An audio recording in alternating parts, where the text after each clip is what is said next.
Hello foodies, அனைவருக்கும் இனிய பொங்கல் திருநாள் நல்வாழ்த்துக்கள். இன்றைக்கி நம்மளோட லாங் வீடியோவில் என்ன பார்க்க போகிறோம்னா, சக்கரை பொங்கல் எப்படி வைக்கிறதுன்னு தான் பார்க்க போகிறோம். வாங்க பார்க்கலாமா? சக்கரை பொங்கலுக்கு தேவையான அளவு அரிசி பருப்புலாம் எடுத்துக்கலாம். நான் 2 கப் அரிசி எடுத்துருக்கேன். ஸோ 2 கப் அரிசிக்கு பாதி அளவில் 1 கப் பாசி பருப்பு எடுத்துக்கலாம். பொதுவாக எல்லோரும் பச்சரிசி தான் எடுப்பாங்க. நான் பிரியாணி அரிசியோட குருணை எடுத்துருக்கேன். அது இன்னும் டேஸ்ட் நல்லாயிருக்கும். ஸோ அதை எல்லாத்தையும் தண்ணி ஊற்றி நம்ம ஊற வச்சுக்கலாம். இப்போ அடுப்பில் ஒரு பானை வச்சு அதில் பால் ஊற்றிக்கலாம். நான் சில்வர் சட்டி தான் எடுத்திருக்கேன். நீங்கள் எப்பயும் போல் பொங்கலுக்கு யூஸ் பண்ணுற அந்த மண் பானையை எடுத்துக்கலாம். அதில் 1 கப் பால், 1 கப் 3வது தடவை அரிசி கழுவுன தண்ணி போட்டு கொதிக்க விட்டோன்னா இப்படி நல்லா பொங்கி வரும். நல்லா பொங்கட்டும்.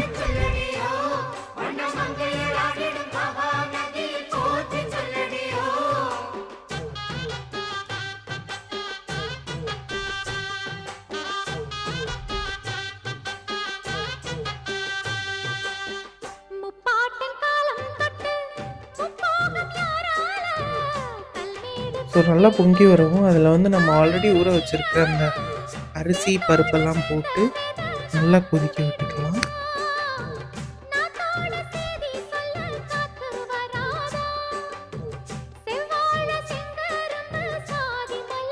இப்போ அரிசி சேர்க்கவும் நம்மளுக்கு தேவையான அளவு தண்ணி சேர்த்துக்கலாம். நம்ம 2 கப் அரிசி 1 கப் பருப்பு சேர்த்துருக்கோம் இல்லையா? ஆல்ரெடி 1 கப் பாலும் 1 கப் தண்ணியும் சேர்த்துக்கிட்டோம். அதோட இன்னும் ஒரு 3 கப் தண்ணியும் சேர்த்து இப்படி நல்லா கொதிக்க விட்டுக்கலாம். நல்லா கொதித்து வரவும் நல்லா வெந்து வந்துடும் நம்மளோட அரிசி பருப்பு. அதோட நம்ம 3 கப் அரிசிங்கிறதுனால அதோட கொஞ்சம் கூடுதலாக 4 கப் வெல்லம் சேர்த்துக்கலாம். வெல்லத்தை சேர்த்து நல்லா கொதிக்க விட்டுக்கலாம்.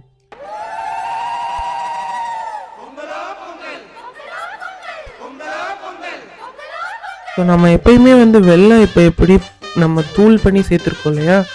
ஒரு சில வெல்லத்துலலாம் மண் இருக்கும். அதுக்காக நம்ம என்ன பண்ணணும்னா, அந்த வெல்லத்தை தனியாக ஒரு பாகு மாதிரி காய்ச்சி அதை நல்லா இருத்து இதோட சேர்த்துக்கணும். இப்போ வெல்லம்லாம் நல்லா கரைஞ்சி நம்மளுக்கு அந்த பொங்கலோட அந்த கலர் வர ஆரம்பிச்சிச்சு பாருங்க, அந்த ப்ரௌன் கலர். இப்போ நம்ம என்ன பண்ணணும்னா, ஒரு பேனில் நெய் சேர்த்துக்கலாம். நெய் சேர்த்துட்டு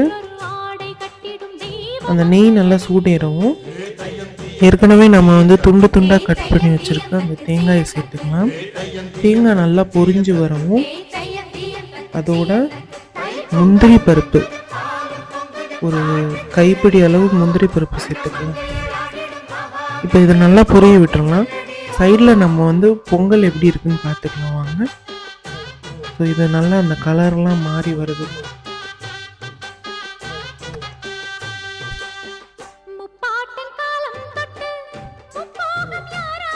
இது நல்லா புரியும். அதில் திராட்சை சேர்த்து திராட்சை நல்லா பலூன் மாதிரி உப்பி வரும். அந்த சமயத்தில் நம்ம இது எல்லாத்தையுமே எடுத்து பொங்கலோடு சேர்த்துக்கலாம். சேர்த்து நல்லா கிளறி விட்டு நம்மளோட சக்கரை பொங்கல் ரெடி. இனிஷியலாக பார்த்திங்கன்னா அந்த பதம் நம்மளுக்கு கொஞ்சம் கஞ்சி மாதிரி இருக்கும். ஆற ஆற பார்த்திங்கன்னா அது நல்லா கெட்டி ஆகிடும். ஸோ நம்ம இந்த பதம் தான் கரெக்டாக இருக்கும் சர்வ் பண்ணும்போது.